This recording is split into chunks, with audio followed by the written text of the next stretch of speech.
Hello and welcome to episode 99 of MMO Weekly, presented as always by Chitty's Cheesesteaks. I'm your host, Sal Manzo, joined by MMO contributor Mathias Altman Kirasaki. Mathias, thanks a lot for joining the show again, man. And thank you once again for having me on, Sal. Absolutely. And obviously, since the last time we spoke, so a couple of things have happened. Nothing with Juan Soto, but we'll get to that. The Mets did make a trade for an outfielder, however, trading for the Rays' Jose Siri. We know he's a guy that's got some pop, but really known for a great glove and a lot of speed. Kind of an eccentric player, but someone that could probably fit in really well in New York with kind of the characters, especially they kind of had last year with that group. But I think a solid trade. I would say kind of like an upgraded Tyrone Taylor, if that makes sense. A player that'll still be around. We'll get to that too, but just want to get your thoughts on the Siri trade here now that that's official. Yeah, all right. The guy I was thinking actually is Harrison Bader. He's like a cheaper, younger, and faster version of Harrison Bader, I would say. Little to no bat. I mean, 620 OPS this year, but he did hit 18 homers, so there's something to work with there, although he strikes out a ton. He struck out almost 40% of his at-bats. But 16 outs above average in center field is fantastic. He is also in the 97th percentile in arm strength, so he's great there too, and really fast. So I think that this is overall a solid trade. I understand Eric Orsi has been a guy we've been waiting on to break out, I feel like, for a while, but he really just didn't line up well on the depth chart. And I think the Rays have a great track record with pitching development. Sure. I think given his talent, I could see him panning out decently well with Tampa Bay.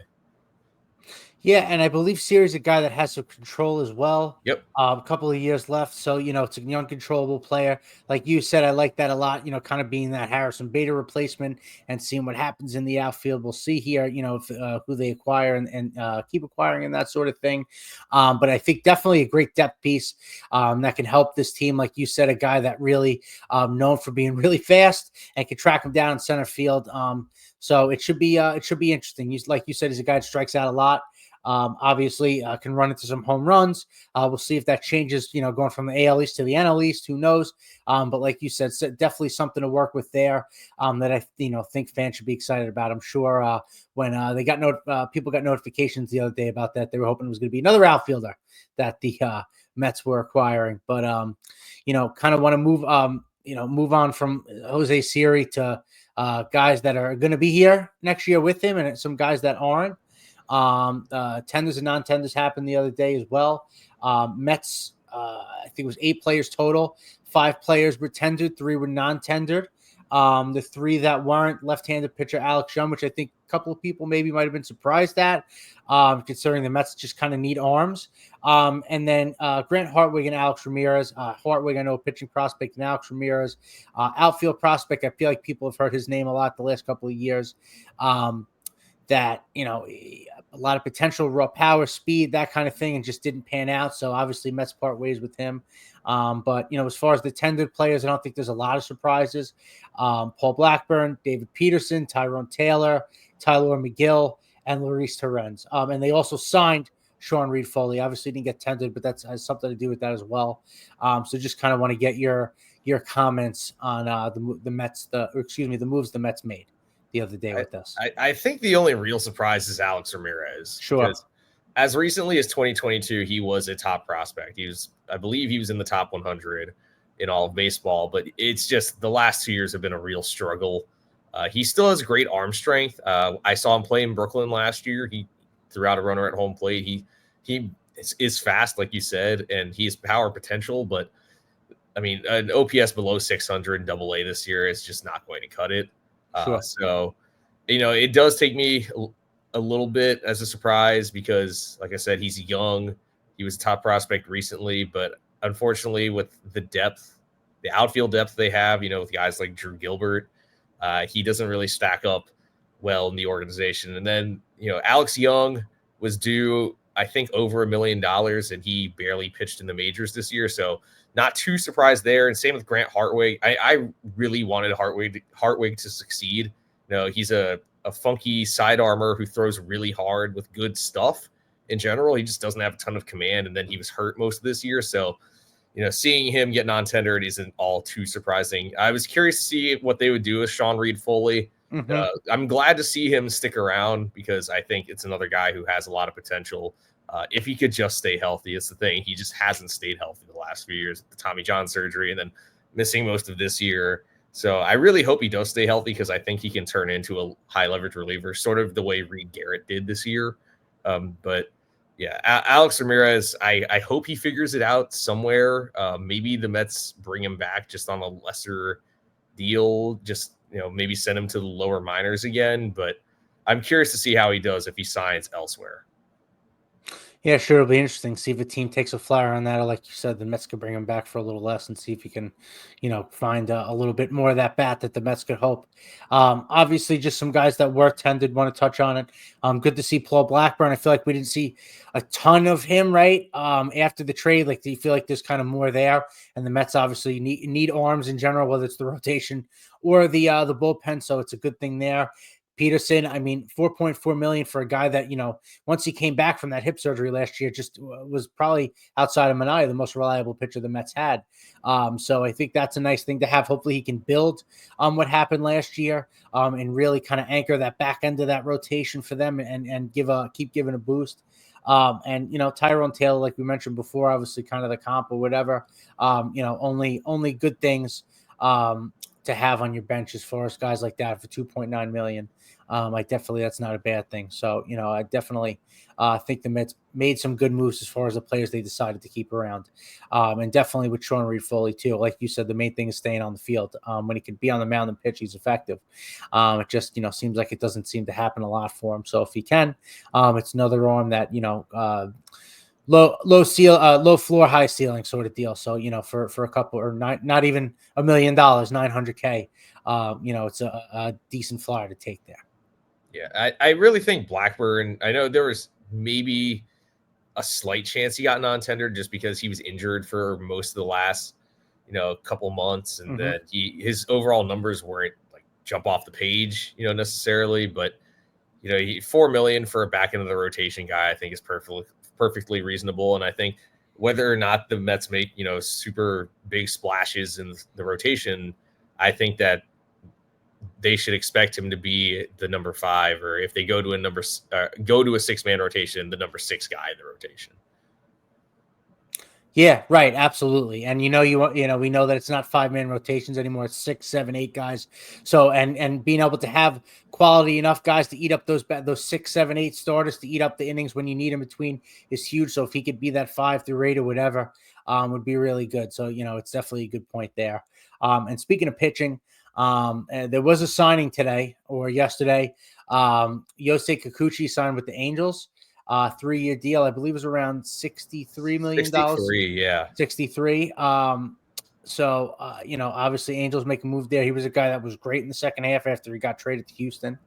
So that's interesting. I mean, I don't think he's moving any needles as far as for the Angels are concerned. But the reason why we bring it obviously up is because pitchers like Manaea and Luis Severino, it seems like that's, an interesting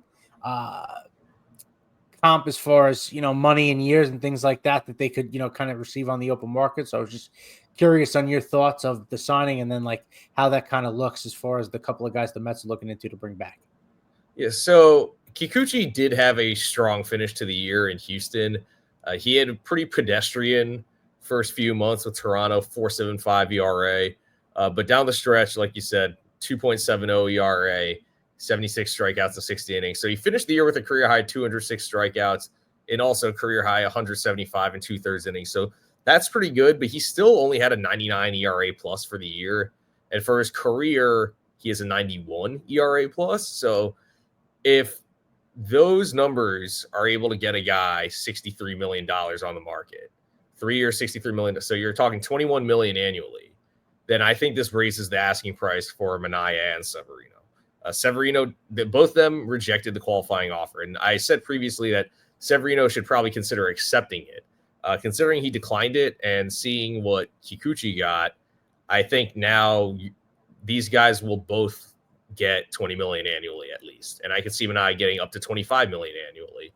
I mean, he had the best year of his career. He was one of the best pitchers in the National League, I feel like all season, especially after he changed his arm slot. So I think the Mets will have to work a little harder to retain these guys, especially Severino. Like I said earlier, turning down the qualifying offer. Kikuchi did not receive one, Sure. So if he's getting 21 million annually, then I'm really curious to see what Manaea and Severino are going to ask for. Yeah, no, absolutely. And to be honest, if Severino can get 20 million plus for 3, 4, or 5 years from a team, great. I wouldn't be comfortable giving that to him if I were the Mets, with his track record of health. Obviously, I just don't know if he can repeat it for the long term. I think I've said it a lot on here that Manaea is someone that of the two I'd want to bring back long term. So, with the second half Manaea had and the adjustments, and it just seems how comfortable he now is here. We know Cohen's pockets what he has. So, if the asking price is 25 a year for 4 years or something like that, or 3, whatever, with the 4th year option, something, the Mets, do need people to pitch. Juan Soto is great if they can get him, but he can't pitch and catch. So, they obviously need someone to anchor the rotation. And if,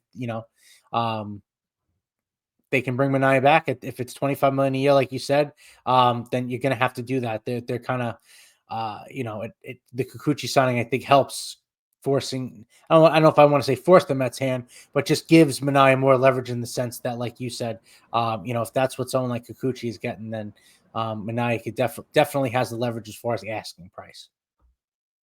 Yeah, so I mean, I wouldn't be surprised if Manaea gets 9 figures too. I mean, like the pitching market is kind of crazy. Sure.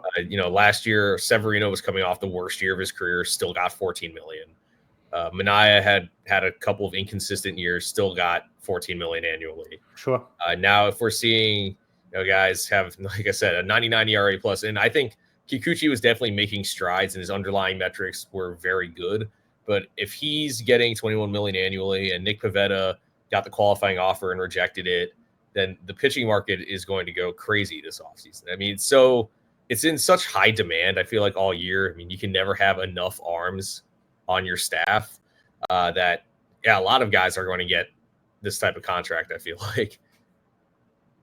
Yeah, no, like you said, good pitching is at such a premium that, even guys like at the time, like you said, didn't have the best years. You're still paying as much of a premium at that as you can. So at that point, it's going to be very competitive. It's not, I mean, there's a couple of guys that we'll talk about that kind of are going to head this class along with Manaea, but there's really, not a ton of huge starting pitchers out there. So it should be interesting.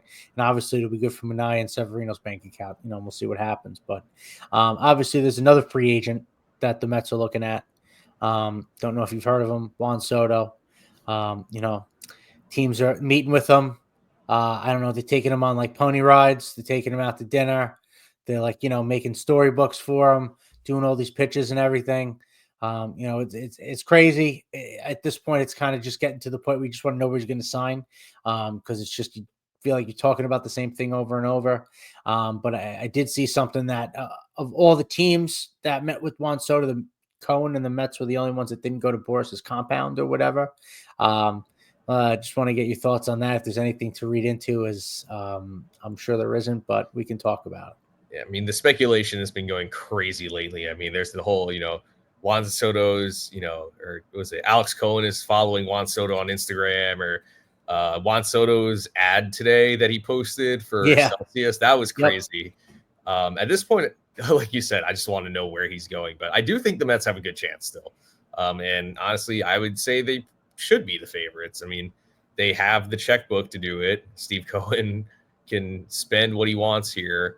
And I don't know if he can get outbid. And I don't know, would Soto take a discount to return to the Yankees? I'm not sure. I feel like if the Yankees had won the World Series, it would have been very hard to get him to leave the Bronx. But because they lost, I think it sort of opens the door even further for him to leave. And I think the Mets, they've known him for a while from his days at the Nationals and the Padres. And I mean, I think looking at the way Cohen is attacking this offseason and Stearns, I think I would be shocked, A, if he leaves New York, and B, I just think that at this point, I see no reason why the Mets can't sign him. Yeah, I mean, the Mets absolutely, as far as, financially goes, I don't think Cohen's going to be outbid or whatever. I do think Soto's going to go to the highest bidder. I felt like that for a while, especially with Boris being his agent and the offseason that Boris clients had last year. I think this is, they're making it a whole spectacle, and he's going to go to the highest bidder. I think it's probably going to be in New York, between the Mets or the Yankees. And I think the Mets may have to offer a lot more to get to pry Probably. him away from the Yankees. I don't know how much the Yankees are willing to go up. I think it's going to be super competitive because obviously this is a generational player and all that. But I don't know. I think the Mets should be the favorite in the sense that like they have the biggest checkbook. But other than that, who knows? Who knows, right? Other teams can swoop in at the last minute. I wouldn't be surprised if a team like the Philadelphia Phillies swooped in at the last minute and tried to bring him in with what happened last year in the playoffs with their bats and try and kind of retool that kind of core around Harper. It wouldn't shock me. But again, financially, everything else, it would be tough for him to leave New York, whether it's playing in the Bronx or Queens. You know what I mean? Yeah. Supposedly, the Phillies have not met with him, so I don't know if I'd really consider the Phillies that much of a threat. And I know that the Dodgers have met with him too, and apparently given him an offer. But it's from what the reports have said, it sounds like the Dodgers aren't expected to be a huge factor in this. Yeah, no, like I said, it should be the two teams. You just never know. So is that team, that mystery team in the last minute that could hop? Who knows? The Blue Jays are in on him, apparently. Yeah, I've heard that. The Giants could be in on him too. The Red Sox. The Reds, right. Every team really should be in on him, right? In theory, everybody would want to play like this. But yeah, who knows? But I think financially, I would assume the Mets have the advantage there. But time will tell. I feel like, and now Pete Alonso just gets lost in the shuffle of all this, which is funny because he's been such a key cog in the Mets for so many years now. So this is really interesting to see how obviously Soto, because someone like Alonso, no one's going to sign until Soto signs. So it's interesting to see where he'll end up, and then how these other dominoes can fall. Because even if the Mets do land Soto, they're going to still have a lot of work to do as far as adding to this roster again. Yeah, I agree. And what I really think that it's hard for anyone to sign right now until Soto signs. Sure. That's the thing. It was like last year with Ohtani. I can't recall a lot of major signings before he signed last year. So, and he signed very early. He signed a couple weeks into November. He got it out of the way early because I think he understood that there's pressure for the rest of these dominoes that have to fall because they have to wait for him. Obviously Soto and Boris, different story. They're making this bit of a show. But what remains to be seen will happen here. I have a feeling once the winter meetings start, all this will really heat up. The hot stove will heat up, as they say. But kind of last thing I wanted to touch on, you were a part of an article with MMO that came out the other day in a crossfire as far as if the Mets should sign Corbin Burnes or Blake Snell. Very interesting as far as both sides, both great both great pitchers, both Cy Young Award winners. We know all that. But I'm curious as far as, if you had to pick one or the other, who you would want to invest in and bring in to head the rotation. Yeah, so I took the side of Snell here. Mm-hmm. I'll say this: Burnes has the higher floor, Snell has the higher ceiling. Snell, after he came back from the IL in July, had a 1.23 ERA in 80 innings, 114 strikeouts. He threw a no-hitter in that time frame. Mm-hmm. He held his opponents to an OPS below 400, which is absurd. And his strikeouts are trending in the right direction, whereas Burnes are sort of trending downward, and he's probably going to cost less. And also the thing with Snell is that the reason why his contract looked ugly early on is because he didn't get a full spring training. So he was really struggling. You don't get to face live competition really. And then he got hurt. But once he got healthy, like I said earlier, he was arguably the best pitcher in baseball. So I think, give him a full spring training. I think he's a guy who could contend for another Cy Young award. So I think, so I completely agree with all that. I do. And I would say the same to play devil's advocate. I know one thing as far as with Snell, He's a guy that really only pitches into like the fifth or the sixth. You don't see him pitch deep into many ball games. So obviously with the Mets, bullpen being as the issue as it was last year, that's something to consider. And obviously Burns, just, the connection he has with David Stearns, guy that he knows very well, has the pedigree. I agree that I think he has the higher floors. I think you know what to expect. And I think even on the back end, you'll still be competent enough. But I do, especially strikeout wise, I see his numbers declining, and I know what you're talking about. And in the sense that, in agreement with you as far as the deals go, Snell probably costs a lot less. He'll probably do one of those 3 or 4 year deals with opt-outs. It seems like that kind of guy, probably works better with the Mets anyway. But you have to see, obviously, right? As far as how the market plays out and everything, as far as for right now, and obviously they're trying to build to the future, but it seems like, obviously with the run they just had, they're trying to build on that. So for the next 2-3 years, really, you probably can't go wrong with either of these guys. And I will say that in years past, yes, he's had the issue, Snell, that is, has had the issue with not pitching deep into games. And he's also had a lot of walk issues. But this year, the walks came back down significantly, which is a big sign because he led the majors in walks the year before. And also, after he came back from the IL, he made 14 starts and he pitched at least 6 innings in 10 of them. So again, that's another step in the right direction.